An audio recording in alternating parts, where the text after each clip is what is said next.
अस्सलाम वालेकुम फ्रेंड्स, क्या हाल हैं। उम्मीद है आप सब ठीक ठाक होंगे। Welcome back my YouTube channel पकवान घर।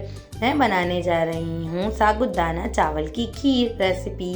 चलते हैं अपनी रेसिपी की तरफ। अगर अभी तक आपने लाइक या सब्सक्राइब नहीं किया तो प्लीज़ प्लीज़ प्लीज़ मेरे चैनल को सब्सक्राइब कर लिया करें। यह आप लोगों की प्यार और मोहब्बत होता है, इससे हम लोग मोटिवेट होते हैं और हमारा दिल चाहता है कि हम अच्छी अच्छी रेसिपियाँ आप लोगों के लिए लेकर आएँ।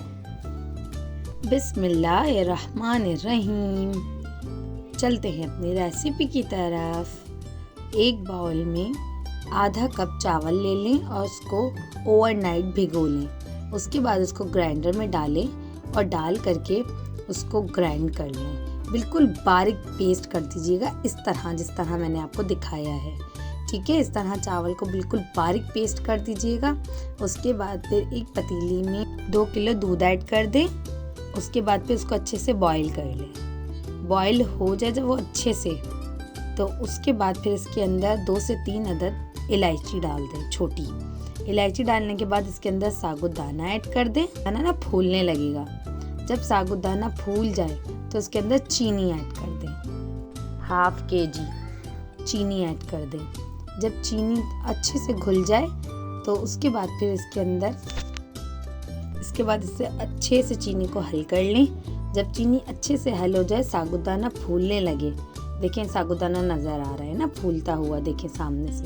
जब अच्छे से साबूदाना फूल जाए तो इसके अंदर आहिस्ता आहिस्ता वो, उसके बाद जो हमने चावल का पेस्ट बनाया था वो इसके अंदर ऐड कर दें। उसके बाद इसको अच्छे से घुला करके इसके अंदर किशमिश और ज़ाफ़रानी केवड़ा इसके अंदर 3-4 बूंद ऐड करके, उसके बाद फिर इसके अंदर खोया थोड़ा सा ऐड कर दें अच्छे से, ताकि ये थोड़ी गाढ़ी गाढ़ी होने लगे। उसके बाद देखें मैं खोया डालती जा रही हूँ और चमचा चलाती जा रही हूँ। उसके बाद आपकी खीर तैयार है। उसके बाद आप बाउल में इसको सर्व करें।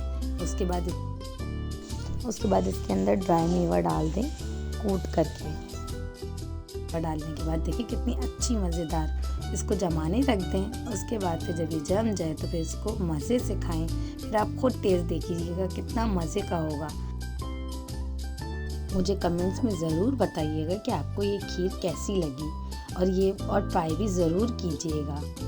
और मुझे कमेंट्स में भी बताइएगा कि आपने ये खीर ट्राई की तो आपको कैसी लगी।